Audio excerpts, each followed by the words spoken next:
All right, everyone, welcome to the Dealmakers. It's a podcast where we break down some of the biggest moves in real estate and the minds behind them. Our guest today is Ryan Brassel. Ryan, Thanks welcome, for having man. So Ryan's a principal at Rosso Commercial Real Estate Services, industry leader, expert in commercial real estate deals across Maryland and beyond. Done a shitload in his career. And you tell me if how many deals have you done? What's the volume amount? Oh, that's a good question. I mean, it's on the average, anywhere 50 to 60 deals a year. That's incredible. And you've been doing this for a long time. About 13 years now. Jesus. So you've been recognized as 40 under 40 candidate.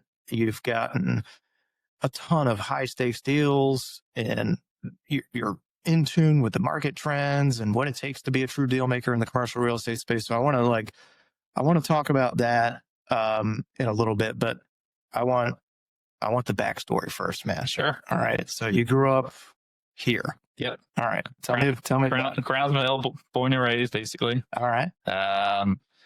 Kind of grew up off General's Highway there, and ended up, unlike my brother, went to a Baltimore school. I decided to stay local and went to Severn, or started at Indian Creek, and then that was high school days and the old campus, as we call it, and then went on to Severn for high school, and then had the opportunity to play Division I lacrosse at Fairfield University. Hell yeah, let's go Stags. Yeah, that's right. What was Severn like when you were there? It was great. A lot of friends. I felt like, everyone, at least, it depends on the class, right? I feel like that's any high school. We had a really close class. We were all really good friends, whether we played lacrosse together or soccer together or not, right? That's one of the benefits of a small school. I had Yeah. Jameson in here yesterday, St. Mary's, same thing. It's like very small student population. 94 kids in my class. Yeah, it was small. I think it's over 100 now because they have that capability because they've added buildings and expanded and done some things. And certainly wish I had those turf fields back in the day. They are quite nice, man. Yeah, they are quite nice. Yeah. And that bouncer gets a lot closer to where you want it to go. So you played lacrosse, you played soccer. Yeah. Any of that stuff shaped the way that you... It's funny. I'd say my real love was soccer, actually. Really? Yeah. Okay. And, we grew up in Maryland. It's lacrosse. I had a stick in my hand at a very young age. Oh, yeah. I had an older brother to follow around. If you ever saw the home video that we made for my brother when he first started playing lacrosse, it was pretty comical. I mean, he had a hockey knee pads, Brian lacrosse pads that were like twice the size for him. That's right. Huge gloves, the old box helmet. Wearing like sneakers, high tops. Yep. And it's just like I still have that image in my head of him standing there getting ready to go to Navy lacrosse camp. Okay. And who would have thought he would have gone on to Gilman and played at Cornell under Dave Beltramala, Jeff Chambroni. Damn. Yeah. Damn. Yeah. So he did well, so I had to follow in his footsteps, and but he played football. He was a little bigger than me. I grew up having a love for soccer.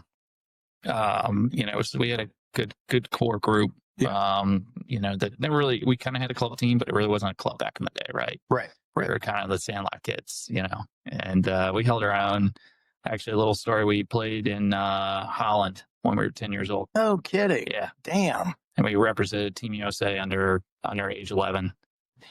And that's crazy. Yeah, it was fun. It was called the Holland Cup. They had a whole opening ceremony. It was like a miniature World Cup for, like, the oldest team was like 16. Oh, geez. And teams across the world. We trained with the Dutch coach for like 2 weeks, and then played in our group setting. So it was us, Albania, Czech Republic at the time, at Poland, and England. Wow. And we tied Albania, beat England. English kids were not happy. So they just, like I said, alluded to Sandlot kids. They just lost to a bunch of Sandlot kids. We just lost to a bunch of farmers in pitchforks. That's right. Exactly. But, the Czech Republic and Polish kids, I mean, that's what they do every day. It was us, we would go over there and play in the exchange program for lacrosse. We would dominate the Stockport Metros, right? Yes. So, it was the reverse. It was eye-opening experience. They our first string, I mean, we just got dominated, and actually those two played each other in the final. I remember watching the match, and the Czechs beat the Polish like 8-0. Oh my God. I'm not going to tell you what we lost by. but we placed 5th out of 40 teams, and That's pretty stayed in good. like a village with a bunch of other teams and traded jerseys with kids. And yeah, I mean, That was back before it was even the cool thing to do. Look at Yeah. you guys. Yeah, Ahead exactly. of the curve. Jesus. Got the experience of the red light district in Amsterdam at 10 years old. I bet that was awesome. There was a hotel. There was a hotel we stayed at, and all the dads, we just arrived, and all the dads are like, all right, boys, go to the pool, get all the bags. So finally, my dad was talking to a couple of other dads, and they're like, have you seen Ryan? Have you seen Timmy? Have you seen so-and-so? And everyone's like, no. And so finally, one of the dads goes over to the pool, and it was a topless pool. And so we were all standing at the pool's edge and hadn't gotten in the pool, and there was like 12 of us just staring across the pool. That's right. Yeah. Being creepy little 10-year-old boys. It was a total eye-wide experience for a 10-year-old kid going, what is going on here? You're like, why did This doesn't happen back home. Why? No, this does not happen back home. This Right. is crazy. I Yeah. love this. So, Any part of you that is like, damn, I wish I would have stuck with soccer? So it's funny. I had these conversations with my dad. Unfortunately, my mom's not around anymore, so I can't do that. But, with my dad, it's one of those things where he regrets it. Like, he's like, I wish I pushed you in that direction. Was I good enough to go D1 or something? I have no idea. I was good. Played 4 years of varsity, in high school, and team captain and all those things, won championship, and it was all damn good. Yeah, it was great, and I don't know what my cap was, right? Yeah. Maybe I was just a D3 soccer player, but who knows? But it was something I just enjoyed, right? I never stressed about it. I just loved it. And have an opportunity to play a Division I sport in general and lacrosse. It's fantastic. Yeah, right? Fairfield's pretty damn good. Yeah, they're having a good year this year. Yeah. It's sad to say, the last time they were, a record like that was my freshman year. Yeah. And we played Denver at that time, it was Great West Conference. Yeah. Which doesn't exist anymore. That does not exist anymore. No. Yeah. It was a very strange conference because it was us, Air Force, Denver, Notre Dame. I'm trying to think of one or two others, but, we won it and then played Duke the first round down at Durham, and that was the year before the whole Duke thing happened. Oh, God. So you had like Baby Danowski and all those guys there. It was a real team. I mean, we got smoked, but it was a cool experience. That team was so good. So bring me to the Fairfield days. Yeah. What's that like stepping on campus for the first time? It's unique. I mean, you're kind of in New England, right? So it's totally different scenery. You go to Fairfield Beach, Long Island Sound, which is cool. I'd say you could really only get used out of it like 3 months of the year before. Freshman year, you're typical in the dorms, kind of bug guy going, walking around, trying to figure out college. But there's a good regiment to, lacrosse, right? So it's like, all right, kind of keeps you intact, focused. You're up early, 4:35 a.m., getting ready to work out, go to class, try not to fall asleep, come back. Maybe if you can catch a nap, great. Otherwise you're back at it studying and, getting through your books and so forth. And, after the first couple of months, looking back, like you get the hang of it, right? Yeah. And then it's kind of like, all right, I got this. Sophomore year, you're still in dorms. And then junior year, they actually kind of have townhomes kind of on the upper end of campus. Okay. So usually junior year, there's a lottery system. You get like townhomes, or if you're really lucky, you get a beach house. Oh, damn. So beach house is not cheap though. At least on campus, you're not paying for it. Yeah. So we had a bunch of us, good buddies, lived together, and actually was lacrosse and non-lacrosse guys, actually, which was fun because it's like, you get it, you live, breathe lacrosse every day. And it's sometimes I just want a mental break and not have to talk about practice or whatever. And then going into senior year, we got a house on the Sound. I think there was like 8 of us. And like a 2-bedroom. Yeah, exactly. Well, it was funny. It had, I guess, to make it state law, like you got to have like 2 front doors. Like because the number of like non-family to live in a house or in a rental. So there was 2 addresses, and there was like 4 and 4 was the max, but it was all interconnected. Oh, wow. Yes, it was like it's the workaround. Man. But the houses are awesome. I mean, some of the houses on the point, we actually prefer to be a little away from the point, so that way we didn't have to host parties. We could just crash other people's houses. There you go. It's a smart way. But all the houses had different names. Some appropriate to say, some not. But there's one like called the Reach Around. Okay. Girl Stoop. The ours was just the Frozen Shamrock. The Frozen Shamrock. Yeah. So you guys still text about it? We do. Yeah. We actually had an incident. God, what was that? It's on a junior year. No, had to be sophomore year. That's when the whole Duke thing would happen. Oh yeah. A little incident that happened prior to Duke. Some kids were kicked off the team, and 2 weeks later, and they were actually talking about canceling the season at that point. Oh my God. Yeah, but it didn't hit the news like it did, right? Like it wasn't that extreme, but it was enough to probably go off of. It would, in this day and age, I'm sure it would have been canceled. Oh, I'm sure this day and age, anything that is like a whiff of nefarious activity, it's like, well, Totally. kill it now, cancel it. Man, so where were most of the kids coming from that played at Fairfield? There was a couple Maryland kids. We were talking earlier. It's like a couple Cover Hall. Yeah. Trying to think, Bullis, Gonzaga, John Carroll. Oh yeah. Roommate of mine, Matt Scanlon. And then trying to think, but a majority. We actually a couple Midwest kids. Oh really? And a Florida kid. Okay. And then New York. Yeah, the New Yorkers. Yeah. And you get those strong islands. So when you're in school, what'd you study in school? So it was marketing management. Okay. In the business school. Okay. A lot of the guys either kind of went the finance route. I've always, was interested in the marketing side of things. I remember doing my senior project on Under Armour when they first came out with their shoes. Shit. Okay. Yeah. That's cool. Yeah. So it was fun. Now, when you were in school, did you have any idea that you would get into real estate? Towards the end of senior year, trying to figure it out, right? Interviewing, I was interviewing with companies that had great marketing. And, kind of like when I was getting closer to a job or whatever, I was like, do I want to be in Jamaica, New York? No. With Target? No. And I was trying to figure out, I was dating someone at the time and she was a year below me on the women's lacrosse team. And so it was just like, all right, what am I doing here? Ended up kind of followed in my brother's footsteps because I actually thought about the commercial real estate route. I have an uncle who's in the business, works for Sparrow National Nation Shore, Miller, SVN Miller. Yep. They're out of Salisbury. Yep.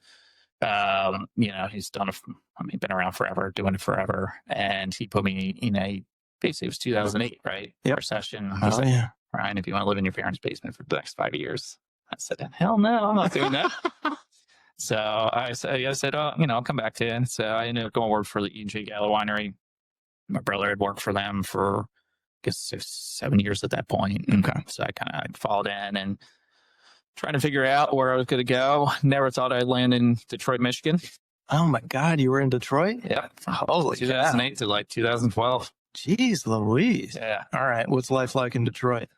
Well, recession started, the big three crashed, right? Yeah. There was a lot of unease. Yeah. And Detroit, it was a good experience. It was good to get away. I was an East Coast kid, right? Yeah. Stayed on the East Coast for school. Went to a place where I knew no one. It takes courage, man. I don't know that I would have the balls to do that. That takes a lot of courage. It was tough. The group that I worked for at the time, it was called J. Lewis Cooper Wholesaler. So what Gallo did was they basically they have these partnerships with wholesalers across the U.S. and say, look, we're giving you a kid out of college, well-educated. We're going to train them, but so are you. And we'll pay half the salary. You pay the other half, but you're getting like a solid sales rep to start. Yeah.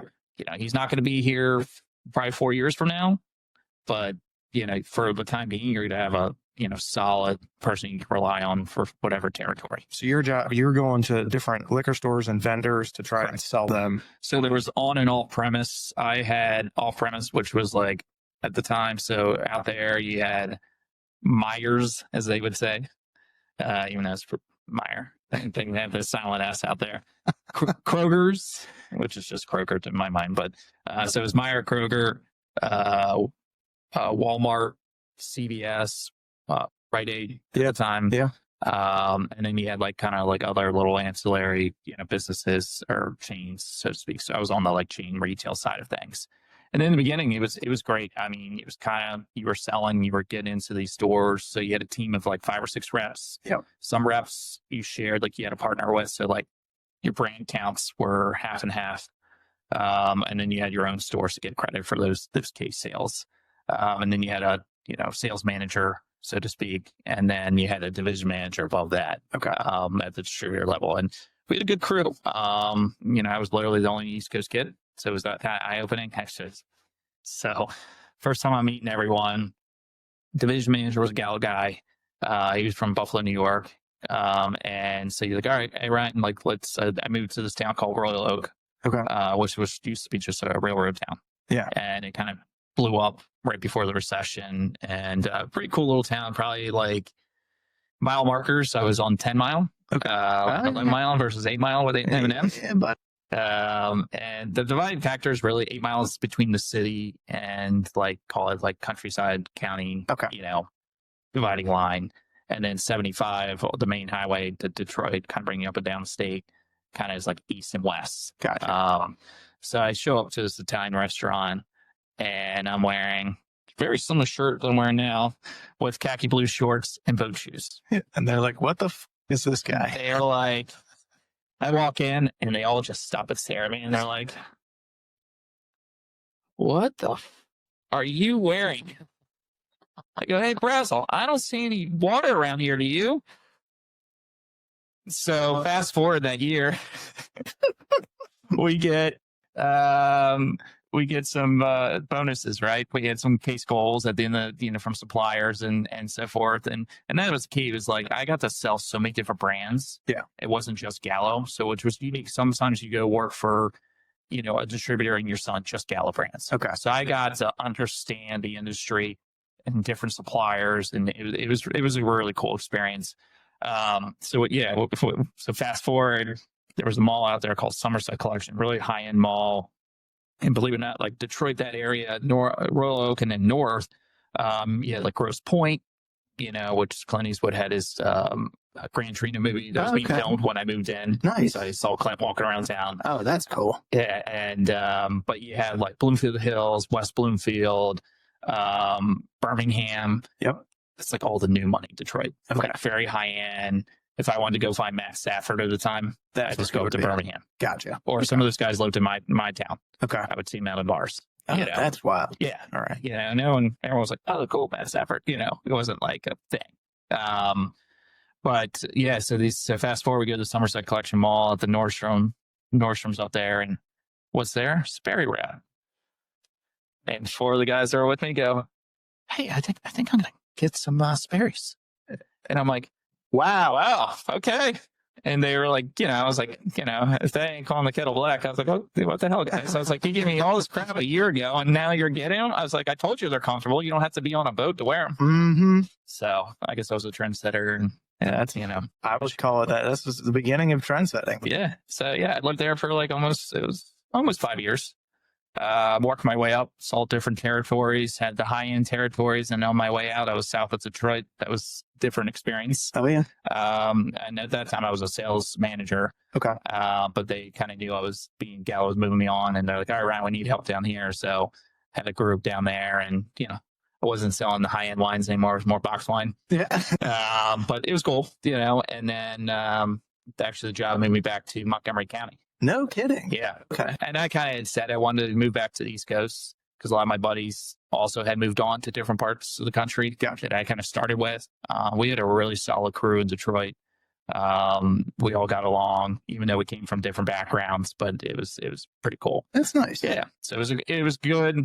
good experience. All my buddies and probably some of yours too. Like when you graduate, you went New York, Boston, DC. Oh yeah. That was like the one anomaly. The one anomaly. Well, guys, I'm in Detroit now, so if you guys want to come visit, and they're like, no. Well, actually, yeah. God bless my wife because we were dating while I was out there, and she lived in DC. And no kidding. Yeah, we did over a year-long distance relationship. How'd you guys meet? So we've small town Annapolis. So it always comes back to Annapolis. Kill me for saying this, but a couple years older than me. But she so her brother and I went to high school together. Actually, he was at Central with me, and probably too much information. But his wife and I were like brother sister growing up. Yeah. And her older sister and I were in the same class, but we were all like a year apart. Put it that way. So we've known each other a long time, and Patrick, my brother-in-law, had two sisters. Actually, the oldest sister went to Fairfield, small world, and married Will from Gilman, and my brother went to Gilman with him. So it's all intertwined. Oh my God, everybody knows everybody. Yeah. So Kelly and I, actually hit it off at put it this way, my brother-in-law's wife, her sister's wedding. Okay. So we hadn't seen each other in a while. Actually, randomly, we ran into our brother Jimmy's in New York City. Yeah, and local establishment, and over New Year's 1 year, and I was still living in Michigan at the time, and it was early on, and she was dating someone at that time I wasn't. And then we hit it off at the wedding, and then kind of kept in touch, and then start dating. And God bless her for making the trek out to Detroit, because there were times where I tried to take her home, and there'd be a snowstorm, and to the airport, and so you're gonna have to stay with me for a little bit longer. Yeah. So, and unfortunately, the job brought me back to the area. Yeah. And ironically enough, I was like, hey, I found this apartment. It literally was like right next door to our apartment behind the Russian embassy off Wisconsin Avenue. No. Yeah. Okay. So I got to live my DC life that I did right after college, right? Yeah. We had a blast, lived in a tiny little apartment. She moved in pretty quickly. Changed around the whole, she couldn't resist. That's right. So we lived there for a while, and then kept finding ourselves coming back to Annapolis. Okay. She graduated St. Mary's. Okay. So, you mentioned like Jameson, you met with Jameson. Yeah. Nick Jameson and, all that stuff. So it's all, intertwined. So, she teaches there now. My kids go there. Oh, that's cool. Yeah. And my mother-in-law taught there for like 30 years. So, no kidding. Yeah. Damn. Yeah. So it was kind of, hey, this is where the kids are from. I'm like, okay. So you get brought back to DC, and how long before you decided to get out of the wine game? So I was probably another year and a half, 2 years. Okay. And, it just kind of hit me. It was like at a point where I was actually trying to go a different avenue with Gallo and more brand development than sales. Yeah. The job would have taken me into the Carolinas, which I was excited about. I always wanted to go south. Yeah. And it just, short version, just didn't work out. And I just kind of got to a point where I was like, you know what? I'm going to go do what I wanted to do. Picked up the phone, called my uncle, and it was kind of almost about 5.5 years later when I said, I'll talk to you in 5 years. So the market was a little better, not great for commercial. And he started putting me in contacts with people on this side of the bridge, as we would say. And, met with those folks, and then fortuitously ran into John Rosso. Yeah. And he was in Murphy Commercial at the time. And, I said, hey, it's been a while since we've reconnected. I was like, I'd love an opportunity to sit down with you and your broker and kind of, hear what you guys are about. I'm looking to get in the business. And fortunately they had, or unfortunately for me for them, but they just had two guys leave for various reasons. And one went to JLL and the other one just got out of the business. And so they were, open and hiring kind of thing. And met with the team. It was a great fit. And, I thank Dennis Murphy, for giving me the opportunity to get my foot in the door.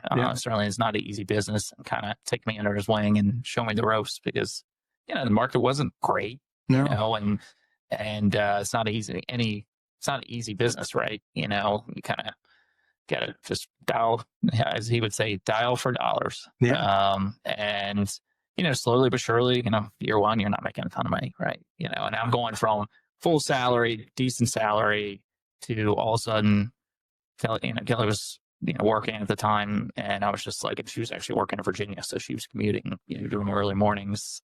And, it was eye-opening going, oh, our savings are like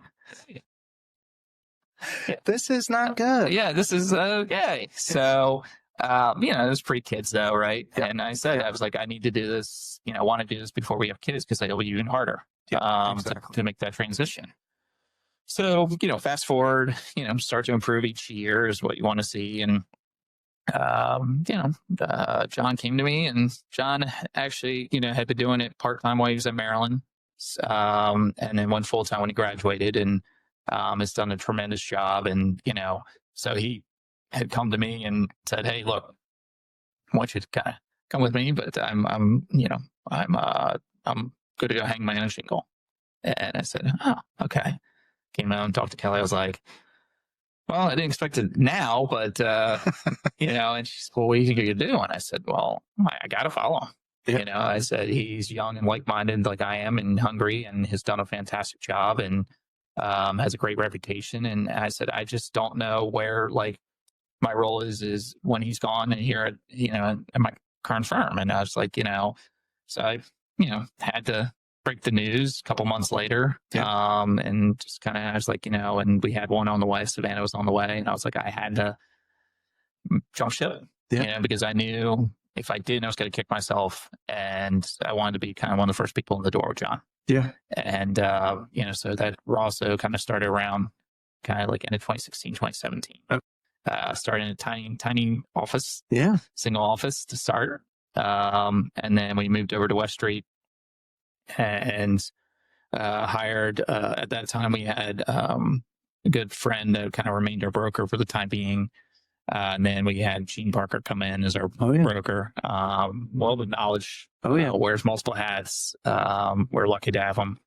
And so he kind of came in and we started, expanding and growing, and added Colin and then Ross, and then Ryan Brandt. Yep. And then most recently Brooke, our first female of the firm, which is great. We've been searching for the right opportunity and right person, and she's going to be a great fit. So, we have a good core group. Everyone's kind of like-minded, and it's exciting. And, we're now over in West Annapolis, so, which we love, and just ease of access in and out. And some of us live here in Annapolis, some of us live in Smyrna Park, so it's easy to get to for everyone. Yeah. Well, it's impossible to drive around Annapolis and not see a Rosso commercial sign. So you guys are doing damn well. And I've always noticed, particularly in, like, real estate's just an interesting space in general. But for people that ask, usually like commercial space is pretty male dominated,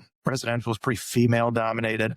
So they'll ask, like, what's the difference between residential and commercial? I said, it takes a lot longer to get going in commercial than it does in residential. And residential is just a lot of little projects that you can string together. There's a quicker turnaround in most cases, not all, but most. Right. Commercial is a totally different animal. Walk me through those first few years and what that's like. It's tough. First of all, when you're green in the business and getting in, it's a totally different language, right? When I got my license, it's kind of crazy, but I went the residential route, right? Like I went to a Longo Foster down in Waldorf. Oddly enough, or I guess it was common, but I thought it was odd at the time. Had 30 some students in the class. I was the only one going commercial. Yeah. And I remember the instructor just being like, all right, well, just listen to what I'm saying and learn enough, but you can throw it out the window because what you're going to learn and do is totally different. Yeah. And so my broker said the same. He's like, Ryan, you're going to learn by doing it here. Yeah. Right. So, and I did. And it is a totally different animal. John and I joke, and others in the firm, we don't want to touch residential, because we don't play in that sandbox. Right. And it's just different.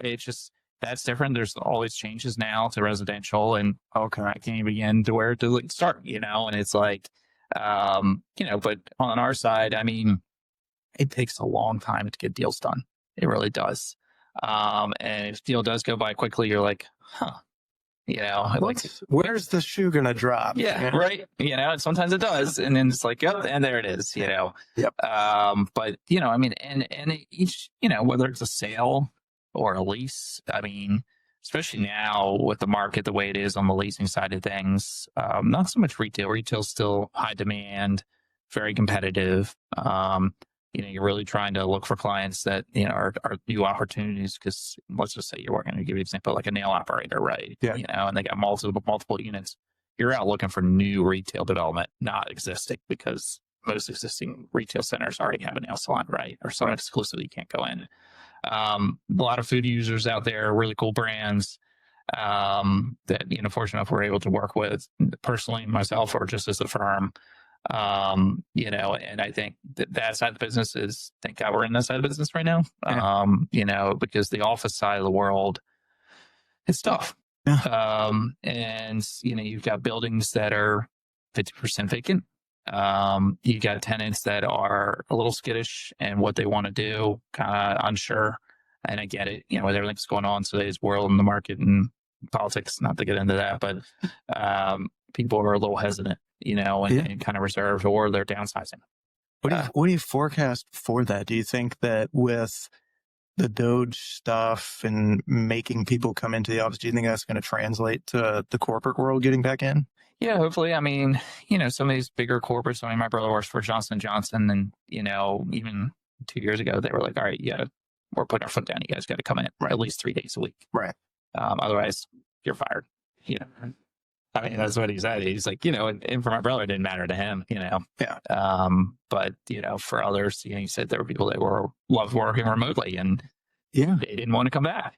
And, so the JJ is like, all right, well, I made it easy for us. You're out. Well, our hope with that was like, all right, well, maybe we're going to see this influx of inventory from people that are like, oh, I can't from home now.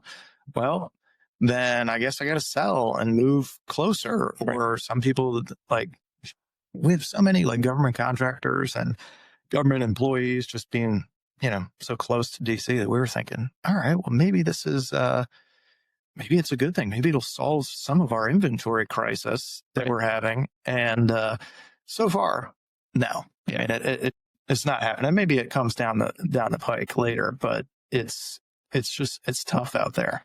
It is. I mean, usually we'll constantly, we want to be educated just like yourself on the market, right? What's going on? And we had a landlord ask us one time, like, well, what is going on? And we were talking about a specific set period of time. And, when COVID hit, obviously the world stopped, right? Yeah. And then, 21, 22, people were kind of getting back to work and wanted to be back at work. And like, everything was kind of starting to trend up again. Not great, but like, was heading back in the right direction. But I feel like now that we've gotten in a couple of years removed from COVID, there's almost a worse effect. And I think, the office side of things, it's people are watching their bottom line. Yeah. So like, your class kind of B, C offices are pretty actually well laced for the most part. Very little vacancy to some extent, depending on where you're looking in the market. But Class A is struggling. What's a Class A? Is that like your premium office buildings? Yeah, premium, granite lobby. Okay. Usually elevator serve. The aesthetics, are higher end. Yep. Maybe they're a lead building, energy. Yep. So there's a combination of things that go into that, and that's where tenants we're seeing either on renewals they're a little hesitant to make any kind of decision, or we're saying, you know what, we don't need that space anymore. We're going to give you back 3,000 square feet. We want to remain because it's a pain to move, but like, oh, by the way, I want you to reduce our rent by $5 a foot. Yeah. And so, we're convincing the owner. And it's become a real. I mean, there's buildings certainly out there that, maybe an owner, you hear about it. I feel like it started in San Francisco and DC, the bigger cities, right? And you had these stories of landlords over leveraging themselves, and then their buildings now 50% full, and they're just basically handing it back to the lender, going, "Hey, there you go." Yeah. And that was traditionally has always been around Raleigh County pretty well infiltrated from the outside world, mainly because of the economic driving factors that are around here. You got the West County area. And then kind of the Fort Meade, right? And then you got the BWI corridor, always remains strong. And then you've got like the Naval Academy and the state capitol, right? Yeah. There in Annapolis. So like there's always been a good demand and so forth. But, things are a little rough, right? Right now. And, but, we as a firm do a lot more than just obviously office. So, retail sales, investment sales, Yeah. so it keeps us in business, put it that way. What's more prevalent, a lease or a sale? It's interesting. So traditionally it's been, call it 60% leases, 40% sales, roughly, right? This year I feel like it's maybe 50-50, if not flipped. It's flipped a little bit, a lot more sales, a lot more opportunity for owner user or decent investments for folks. Is that investors offloading stuff that's not performing, or case by case? A lot of these generational. Okay. They're, getting their mid 70s, early 80s, and they're saying, I'm done. Yeah. Or I want to, pay off this loan and hold on to this asset over here for some time and just kind of be done with the day to day and, scale back here. So, a lot of these clients we're getting an opportunity to work with, we've worked with for a long time, and they're just at a point where they're saying, all right, we're going to sell off some of these assets, because maybe part of it is also their kids don't want to have any interest in it. Right. And they don't want to deal with it. So, when you have that, you have some of these folks that are ready to move on and sell. Yeah, I get that. So you've had quite a few big deals. One in particular, the Naval Academy Alumni Association. Yeah. All right, walk me through that sale. How do you guys get it? How do you work through that? Yeah, so they did it, actually it was probably one of the cooler experiences I've ever been a part of. And I say that because it's just their systems and processes, you're dealing with Navy guys, right? Yeah. So, we had a Zoom call, and you have the Admiral on there because he's on the board, and, various, obviously, other alumni and with various backgrounds. And, they interviewed 3 firms. And, we felt like, came away with it saying, hey, if we don't get this, great, we can learn from it. But we felt like we did a pretty good job. So it was a pretty intense interview. Yeah. More so than maybe the norm, right? Really trying to, and it was great because it pushed us to that next level where we wanted to be in terms of our marketing and like presentations, right?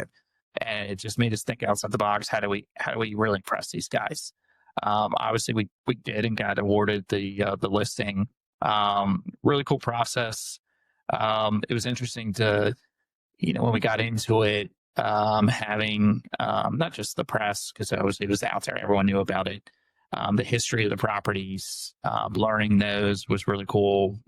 Understanding that Ogle Hall was like the first governor's mansion with Samuel Ogle. No kidding. Yeah. Damn. Yeah. And you walk in, even though it was used as offices for the last 50 years, you could feel that this was a residence at some point in time. Yeah. Not so much the carriage house, but, and then you had the 49 house next where most of the offices were. But there was, and then you had all these Naval Academy weddings that were held there. There was a bar, full kitchen downstairs, like very cool stuff. It's a cool place. Man. Yeah, very cool place. And going through our system and processes, we had 8 offers. Jeez, Louise. Yeah, and arranged, right? So we said, all right, we're going to go back to the top 4 or 5 and say, all right, give us your best and final, give them some guidance, and eventually chose a group that ended up buying in, and then we actually represented them again. Yeah, and sold it again. Yeah, it's not often you can say you sell a property twice like that. No. What was their original intention when they bought it? They were going to do a B&B, which they did do special exception approval through the city. It took like 3 years. Yeah. And they had a loan, and I don't think anyone could probably anticipate it was going to take 3 years to do it. No. And so they were at a point where like, hey, we're not going to go down this path anymore. We got to sell. And so they came back to us and saying, hey, look, you guys know this better than anyone. Can you help us? Damn. So, and then through that process, actually, the bad news for them was that everyone knew what they paid for it. Right. And it's now sat for the past 3 years with no improvements. Right. So they weren't going to get the value. So we had a couple of offers out there that were low ball offers, and it didn't, come to find out where they were on the financing side of things. There was or the debt, it makes sense to sell at that price. So oddly enough, in the zoning code, you can do single family residence. And I was like, well, why don't we try this? Yep. They were a little reluctant because they just didn't want it in the press again like it was last time. Yeah. And then about a week later, believe it or not, we got an unsolicited offer for one of the properties for single family residence conversion. Yeah. So I said, guys, this is, not that we do residential. But Told you. Yeah, I told you.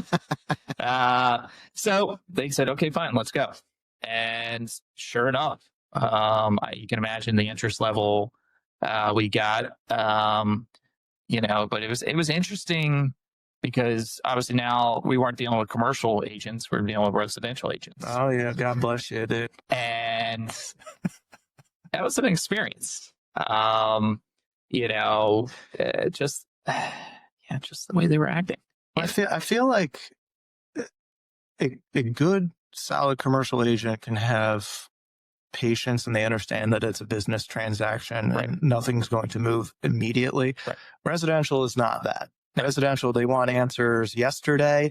I need, especially in this kind of market where inventory is, 60% or more below what the traditional average is. Totally.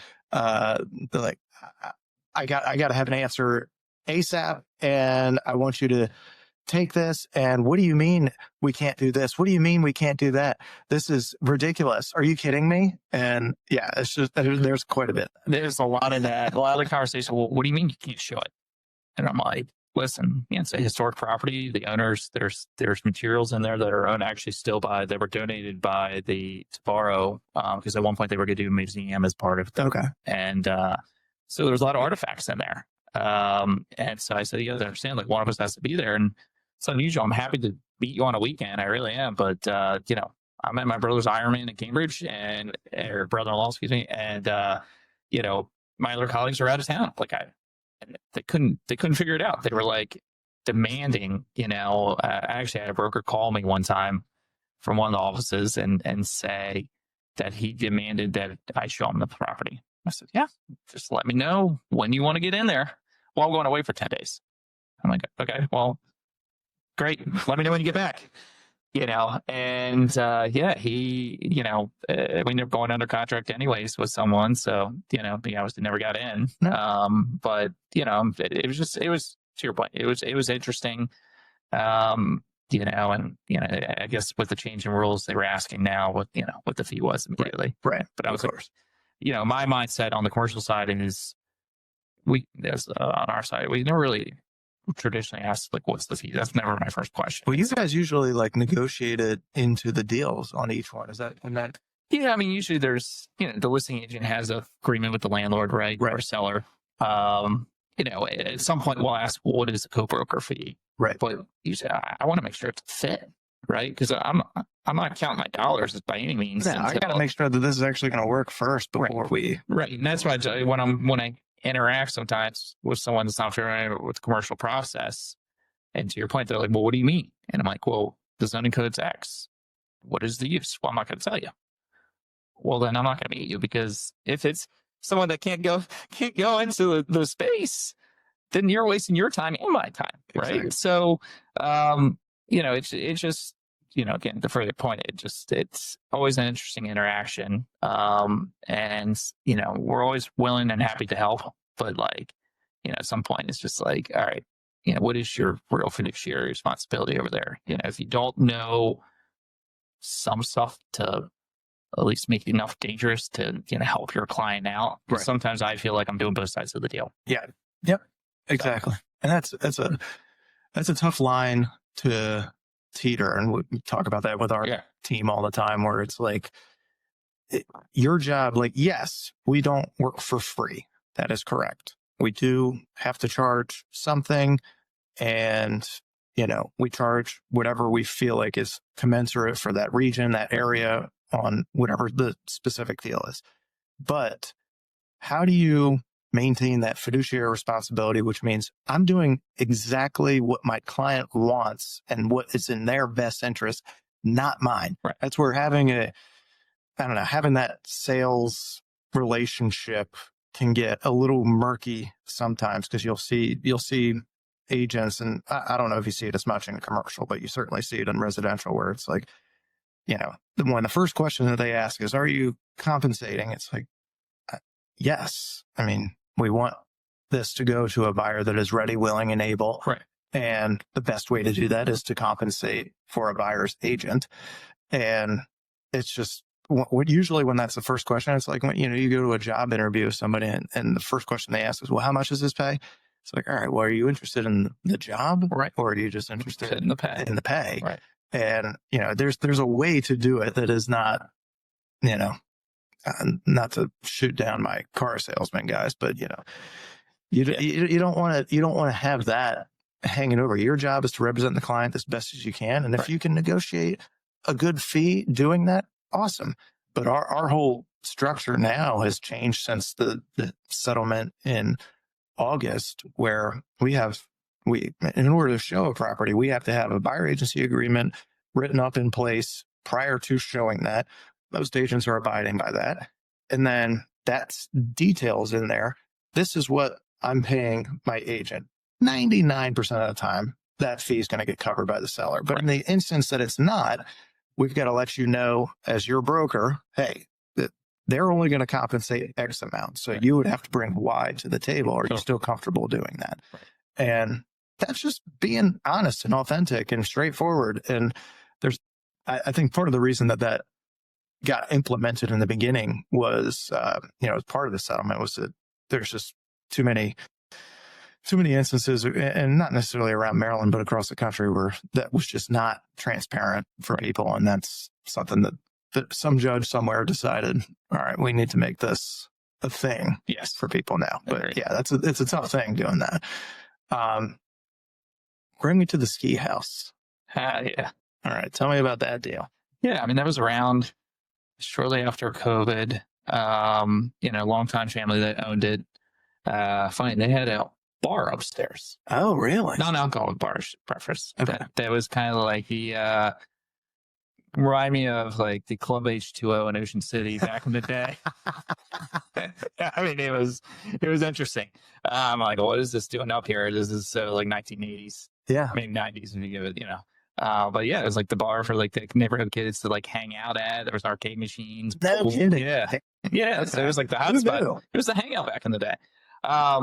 The parents that owned it, they had, I guess the husband actually had passed away, sadly, when we were starting to work our way through selling it.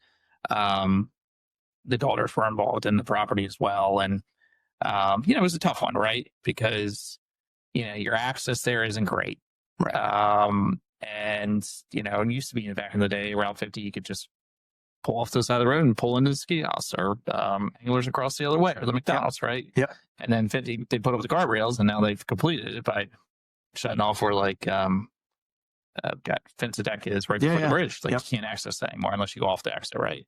So it makes it harder, right? You really, good news is they've been around a while. There was still a demand, and everyone knew them, right? We ended up selling to kind of a broker I wasn't familiar with, kind of out of the market, and his clients that ultimately I think they were going to try to do some sort of like restaurant deli, a couple different concepts. To be honest, I don't know what they're doing with it right now. Did you drive by now? And Ski Haus has moved. They sold the business, and they're now on Bestgate Road. And it was a challenging one for sure. It wasn't easy. It was great to work on the opportunity, but it was a listing almost like you kind of done everything you can, and it was almost a little bit like a waiting game for the perfect buyer, right? Yeah. And it had its extensions and various things during that process, which you start the process, right? You talk about the longevity of these commercial deals sometimes, and it's like, oh, great, 60-day due diligence, 30-day close. You're building your pipeline. You're like, all right, we're going to close in June. And it's like 45 days into it, you're like, we're not closing in June. Are we sure? We're now closing in September. God. Or maybe sooner, but things go, and it'll be fine. There were like kind of no real issues. It was just COVID effects, right? Like it because appraisers were backed up, or for whatever reason, it was just a slower process at that time. Yeah. So really, the only thing that was through the wrench, it was wait for the appraisal, and you can't control that. There's so many things that are out of our control as agents on any particular deal but unfortunately for us, it reflects on you when something doesn't go well. And I tell people all the time, this is, as good as I think I am, and I've sold you on how good I am, this is a chair, and there's 4 legs on this chair. We've got title, we've got financing, we've got me, and we've got the other side. Right. And if one leg on that chair doesn't do something that they're supposed to do, you fall over. Totally. And you just got to dust yourself off, get back up, fix the chair, and now we're good. Yeah. But exactly. It's a tough thing, man. I also have my notes here, Magothy Beach. Oh, God, I can't talk to Magothy Beach Road. That's it. Magothy Beach Road investment sale. Yeah. I mean, going back to what we were saying earlier about some of these kind of, whether you call it exclusive listing or pocket listing, that was one where, with us, being active in the market, you develop relationships and you kind of know who like certain buyers like certain things. And so we went to a group that knew would probably have an interest because we actually had sold, there was a retail pad in front of that. We ended up selling to a dispensary, represented a cannabis dispensary group. But out of that, you get to know other people that are like looking at a sale like that, right?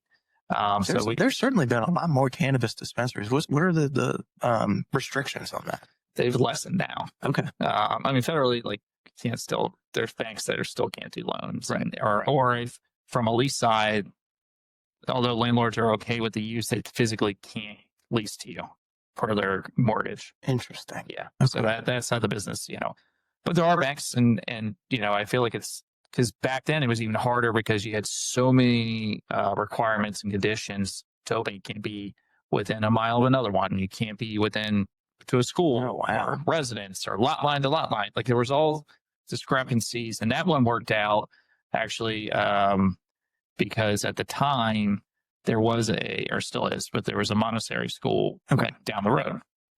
Well, it went to court, right? And we were for a special exception hearing.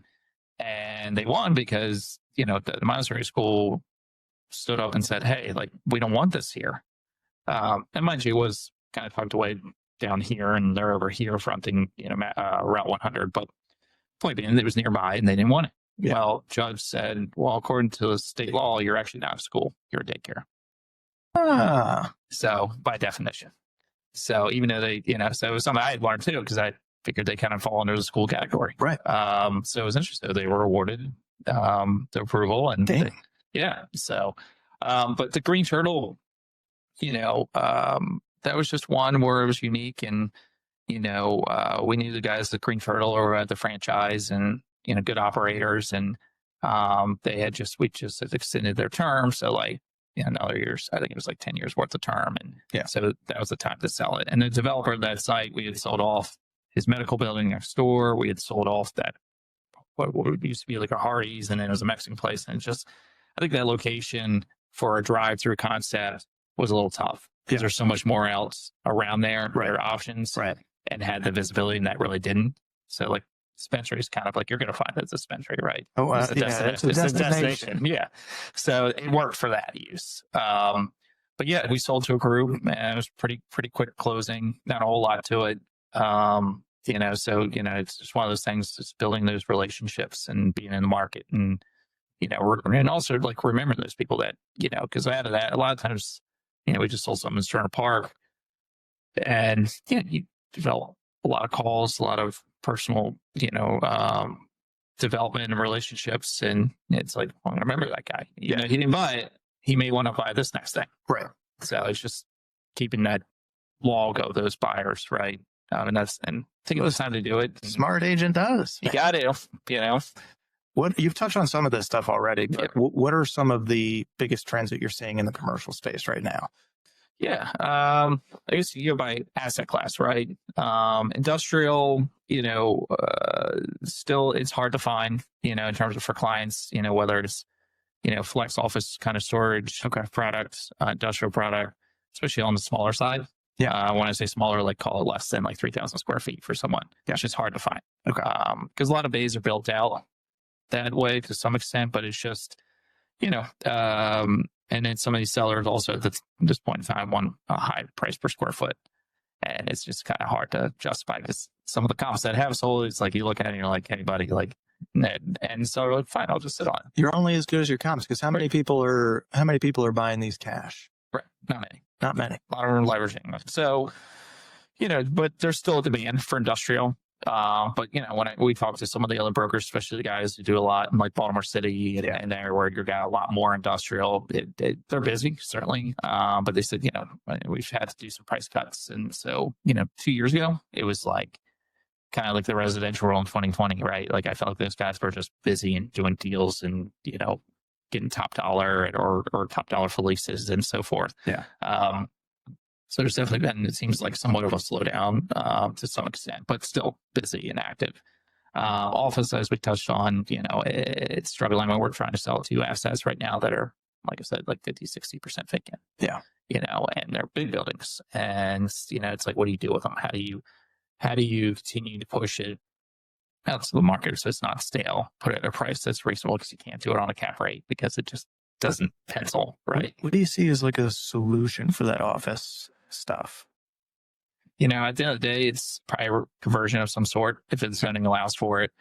We had a couple groups, look at this one building off Defense Highway we've been trying to sell for some time now. And we've had close offers, just couldn't bridge that gap, unfortunately. And buyer was like, it's only worth X. And seller was like, well, I'm not coming down to that. And it's like, in hindsight, maybe they should have taken the deal, several months ago. But that was an owner user. I mean, it's either finding that owner user who can use a good chunk of that space, and then feel like they can expand, or there's room for growth. And there's some other in-place leases there that bring some cash flow. But if you're looking at, we get calls all the time from investors, and I'm like, you're not going to like the cap rate, Yeah. And they're like, well, what do you mean? I want to look at this. I'm like, well, here's the deal, and I really be upfront with them. So, and they're like, oh yeah, you're right. All right, never mind. Yeah. Yeah. So you have that, the different asset classes of office, like I said, like kind of BC's, pretty competitive, not too much vacancy there. There's the more higher end offices that are struggling. But we saw, pre-COVID, there always seemed to be decent vacancy downtown. Part was like parking and so forth. Yeah. And Parking's always been a big yeah, exactly.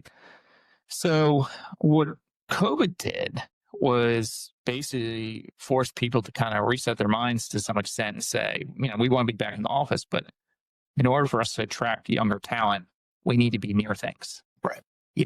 And walking distance. So like we would run into folks, whether we were working on the tenant rep side or being on the landlord side. And, these spaces were starting to lease up all of a sudden.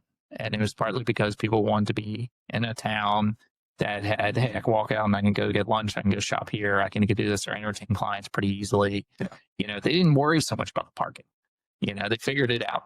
But I will say the buildings that are on the outer edge of the West Street Circle, there's vacancy there, but they're also the higher end office buildings, right? Kind of to further my point. So they got some decent chunk of vacancy. They're nice buildings, but people don't want to pay $35, $36 a foot if they can find something that's a little cheaper. They're willing to go elsewhere. But because there's not a whole lot available office-wise downtown, unless you go over to Eastport, there's some really cool, unique opportunities over there and property we're working on right now. But, outside that, these groups are now starting to refocus kind of out on the outer corridors of kind of the county side versus city side of Annapolis. You mentioned some of the retail spaces at the beginning of the conversation. Yeah. What's the most popular stuff? Is it restaurant concepts? Is it food? Yeah. Okay. Food is definitely number one by far. You're not sure there's like the big box concepts and various things that are out there, but a lot of it's food oriented for sure. Okay. And if you look at like majority the two, take an example, the Beacon Square and Shops at Riva along Riva Road. Yep. We joke now like that corridor is becoming Wisconsin Avenue. Dude, yes. I was going to say that. It's crazy. It's nuts. And, but it's needed. And part of what's also needed is multifamily, right? So I'm happy to see that the county's been working to get some density here. Downtown needs density in order to support these businesses, right? And that's why you're seeing some of these buildings that are being bought downtown, they're being converted to residential to some capacity if they can do it. Yeah. And that means maybe keeping the first floor office retail, but then putting in a couple apartments above if they can. Because, part of it is with office, especially now, some of these buildings aren't ADA compliant naturally, right? So a lot of businesses, for insurance purposes, or clients or customers come in, they need elevator access or first floor or something, and these buildings don't have it. So what do? You either wait around for the perfect office tenant, but what's the longevity there? Or do you convert it to residential? So we've had clients do that. And, they may have a vacancy, but it's gone quick once that comes up. And, some of these guys or gals have gotten really creative on how to build out some of these spaces and maximize the amount of units they can get in.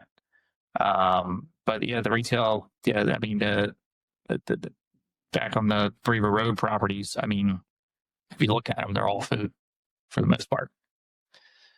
Well, we do need a better food scene. I'll be honest with you.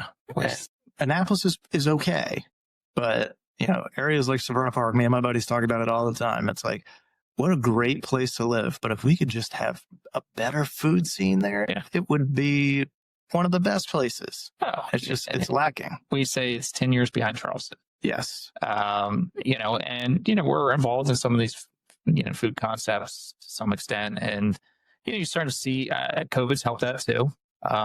Because you had DC operators, people that weren't really going to consider Annapolis, and all of a sudden they're here, right? Yeah. So there's still a small handful that, we frequent, to be honest. But I feel like it is getting better. And, right now we're marketing another building that's owned by the Annapolis Capital Partners. And, they've been doing a great job reinvesting in the city and trying to bring concepts, and not only with their B&Bs, but, something like Fort Church, which is the old Coldwell Banker building. And, we're looking for a marquee restaurant there. And we've been talking to operators outside of Annapolis, right? Like we're targeting DC operators or New York, or, people to concepts that would be, and we've gotten close to a couple groups. I think part of the issue a little bit is, Napa's a little unproven. Yeah. And, I had one guy ask me, well, what famous chefs do you have here? I was like, I don't know. How do I answer that one? And I think, but, and the other thing is, because you have smaller institutional owners of these buildings, a lot of these guys aren't required to report sales. So it's very hard, because these guys want to know, well, what are the other restaurants doing? Unless you have like a personal relationship, it's hard to get some of these numbers. Sometimes we're able to get them, and share, hey, X is doing this amount per year, because it helps sell these guys and say, okay, I think I can do X then. Yeah, I know we have a proven brand, proven concept. But, at the end of the day, it's still a work in progress. So, if anyone knows anyone that wants to whole street corner, let me know. Well, that's one of my favorite spaces. I remember working in that office like 8, 9, 10 years ago. Yeah. It's just got so much potential to be something really special. But I'm fascinated by the restaurant scene. It's a tough business to work in, man. What's the attrition rate in restaurants? It's 80%, something like that. I mean, it's hard. I mean, my family owns Harpoonians and Family and Brew River and Salisbury, and so like I've always been around the restaurant business as a kid. My cousins run those restaurants, and my grandfather had another one on the inland Ocean City called Hannah's Marina Deck, and my brother and I both every summer would work for my uncle. Yeah. And so we kind of got to see the ins and outs, and it's a tough business. It's a grind. It's hard. For my cousins, come, I mean, really from like now to, going till like September or October, it's a grind every day, maybe one day off. There's success, and that's why, but they're also on site. You got to be there like 24/7. That's going to be my next question. What does it take to run a successful restaurant? You got to be there. I mean, my uncle to this day is still, whether he's watching from afar or whatever, he's watching, and he's on it and he loves it. And, I think he loved it when we were all there, because it's at any given time between my brother and I and my other 3 cousins, one of us was at the restaurant. But it was fun. It was a lot of fun. It's gotta be, man. What makes a successful deal maker in today's commercial space? Biggest thing is qualifying expectations. Yeah. I so many times when I started a deal, and let's just say I'm on the landlord side and there's broker and you got the tenant, right, or buyer, and you've got someone maybe that's doesn't quite know the market, or for whatever reason is, in my mind, misqualifying things. I just go, this deal's not going to go in the right direction. Sometimes, proves me wrong, but majority of the time, I think that's the biggest thing that's missing sometimes is, just being honest upfront with people in the beginning, because, you withhold something, or I'm sure we all make mistakes sometimes, but like at the same time, it can backfire you. Yeah. Choose Thursday, and then you've wasted a month, 2 months of work, and it was all for nothing because maybe you should have said this in the beginning, and you would have avoided that, right? Yep.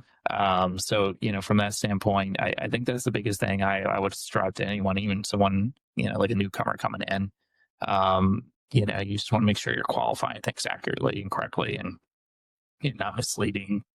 Because, like I said, you get in these deals and then it's like, well, this is not going, you're, as we say in the office, our spidey senses are going off, and this is just something that's not going to work, probably. That's the right way to do it. I mean, I had Jameson in here yesterday, and he said something very similar. He's like, I'm not smart enough to keep up with lies. So you're better off just being straight up. I know my market. I know, I've gotten, a decade plus worth of experience in it. So I know what the expectation should be. And I'm just going to be honest with you on what those are. Yeah. I don't have the time to bullshit you. And you don't want that as a client or a customer anyways. Right. Well, talk to me about the importance of understanding both tenant and landlord motivations. Yeah. I mean, it's, in our business, a lot of times it can get tricky to some extent because, there's sometimes crossover where you've worked with a tenant for a long time, but it's your building. Yeah. Right. Yeah. So there's a trust factor there. And you gotta, people have to be comfortable on both sides. Otherwise you kind of feel yourself off and say, look, my fiduciary is over here, and that's why a lot of times we have 2 or 3 guys or gals, on a listing side of things. It's a nice thing to have the team support. Yeah. Because that way you can peel off but that's, again, going back to qualifying it to both parties, and, the landlord side and the tenant side. I mean, they want 2 different things, and, it's great doing those deals all the time because no one landlord's the same, right? Right. So everyone, you kind of, especially when you get a new listing that maybe has never used a broker, or, it takes a month or so to kind of understand their course and like what their wants and needs are. And so then you can, by learning from them, then you're able to go to a tenant that's looking at the space and help sell them on the property, but also like qualify things. Because if they're looking for, gold plates and napkins and so far, I'm like, this is not the place for you. We're not doing that here. Yeah, and you want to pay half the rent? Nah, sorry, that's not going to work. But and then tenants on some businesses are very savvy. They get it. Others are newer and never done commercial because, like I said, commercial is a different animal, right? Yeah. A lot of people try to associate with residential. I bought the. I'm like, no, not the same. Yep. Here are your expenses. This is what you can expect. Because there's so many different ways to structure a lease structure. Yeah. Whether it's full service, modified gross, triple net lease. What's the most common? Is it a triple net? For retail, yeah. Okay. And then there's different because your tenant's responsibility for like HVAC, right? Yep. You're paying for water, sewer. Whereas like you go into an office building, everything's typically baked into your base rent. And then you have your annual escalations. However, there's what's called like what we call base year. So let's just say you move into an office building like this, right? Base year will be 2025. Landlord has a set budget for the OpEx and real estate taxes. They go over budget by next year by $1,000. Yeah. You're, call it 2% of the building. It's $20, right? That's your bill, to make it simple math here. So a lot of people are trying to understand that. Actually, I'm going through a deal right now where it's been a challenge with the tenant because they're not grasping, and we're trying to help them by, do we put a cap on that? Like we're trying to offer alternatives because we've been at lease for a while. Right. And this deal's been, I don't know, going back to how long these things take. And it's like, all right, we're at the finish line. How do we get this broker and them to understand we're trying to do what's in their best interest here. And, so that's something when we're done here, I got to go figure out. The best. Yes. What are some of the biggest red flags that you guys see? So there's definitely some uses out there. We get calls on, or emails, should say, several times a week. There's uses out there that they're just tough. The foot traffic they bring in, maybe not the right fit for the building, right? Or whoever the co-tenants are. Because I've seen that backfire. I see a landlord go, well, I just want the cash flow. And they put in a drug rehab on the first floor. Well, it's the first floor that everyone uses that entrance. You got people smoking outside. Yeah. So forth. And I've learned that just early on in my career and working on a building where I was showing the turn in the building, not really thinking about who was on the first floor. And they walk in and I go, who's that? And I said, oh, this is what they do while I'm out. So from that standpoint, telling the landlord, hey, this little bit of a red flag for the building, right? Yeah. So, that's one aspect. I wouldn't even have thought about that. That's a good point. Yeah. So it's making my job harder because now it's like, this guy sees it. Who else is going to see it? Right. Yeah. And care about it. So, you have that kind of red flag. Other red flags are someone that just doesn't have a proven business concept. We try to always vet people's financials and, especially on if it's a food use or kind of retail. Okay. What's your business plan? You got to fill out this application. Some landlords require a background credit check. Okay. That's more on the retail side. We typically see occasionally I'll get on the office side. Office side's more like almost business where it's like, all right, let me see your tax returns. Because most of the time for offices, most of this guy's been around several years. Yeah. So it's intensive from that standpoint. But, it's just vetting them out, meeting the people. That's one thing at least personally, I want to meet the people. Yeah. I've done deals where I've represented a tenant, never met the broker. And so to me, it's kind of like, it's just interesting. Yeah. Because if I'm leasing the space to someone, I kind of want to know who's coming in. Yeah. And I get it on some deals where you've got more of a national company, right? National landlord that's got a guy sitting in Philly that has X amount of malls. Like I did a deal for Crumble Cookies and out in Hagerstown. And a franchise, this was our second deal with him. And, it was one that like, hey, Ryan, I want to go to Hagerstown Valley Mall. Great. Double the guy out of like Philadelphia. Like dealt with each other over the phone, never met in person. But that one's a little different. But, when you got a broker to someone local to some extent, but you never meet them and they don't show up, it's like, wow, I read something about Crumble, I think last week, where the guy that started it, I don't know if I read it somewhere. I can't remember where. Not important. But they're talking about the opening concept of it. And it's a guy that was like, yeah, I think I want to do like cookie business. And his friends were like, oh, do you like cookies? He's like, no, not in particular. I just see a gap in it. And I think I can. Yeah, I think it was at a Utah they started, if I remember correctly.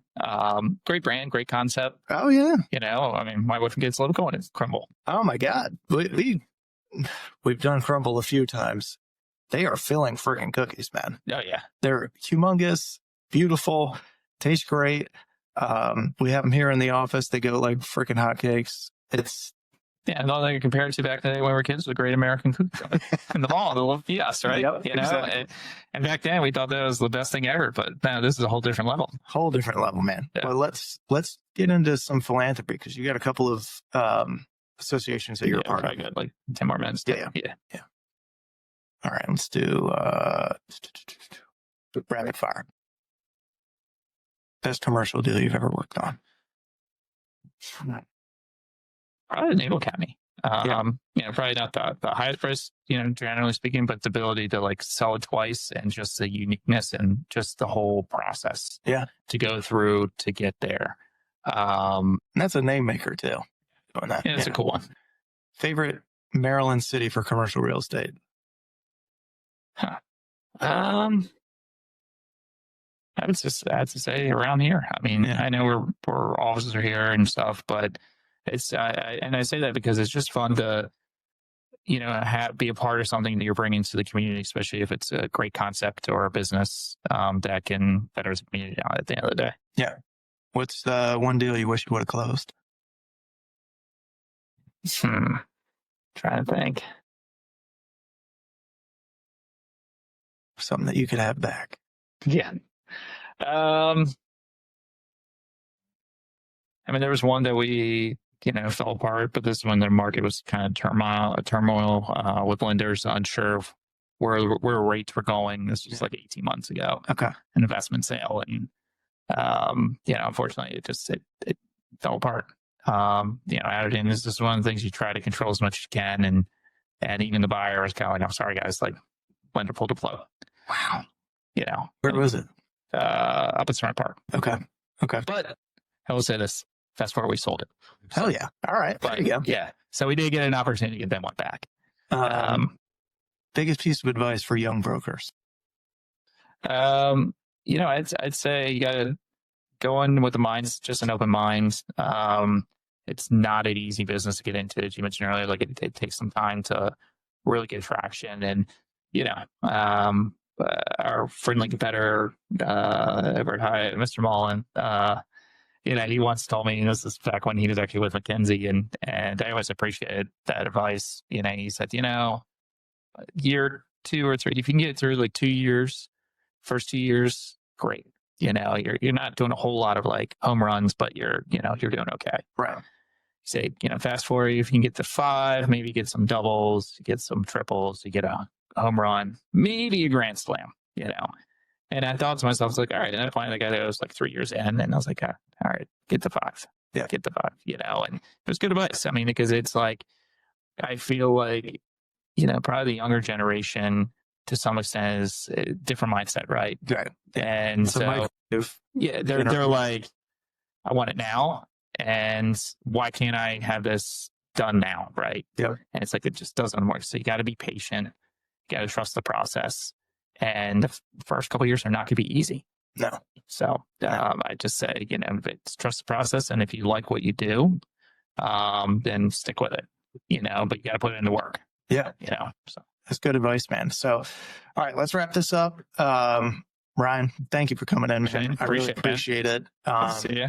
Anybody that, gets some takeaways from this, which should be a lot of you, just make sure that you reach out. Where can people find you if they need your services? Yeah. You can, certainly find us on our website, right? rossocre.com. Obviously you can just look us up by name and find us pretty easily. Or, Ryan at rossocre.com is my email. So yeah, pretty easy. All right. Awesome. Ryan, thank you, man. I appreciate you coming in, and, everybody listen, subscribe, leave a review. It really helps us out a lot. And, look forward to seeing you guys next week. Take care.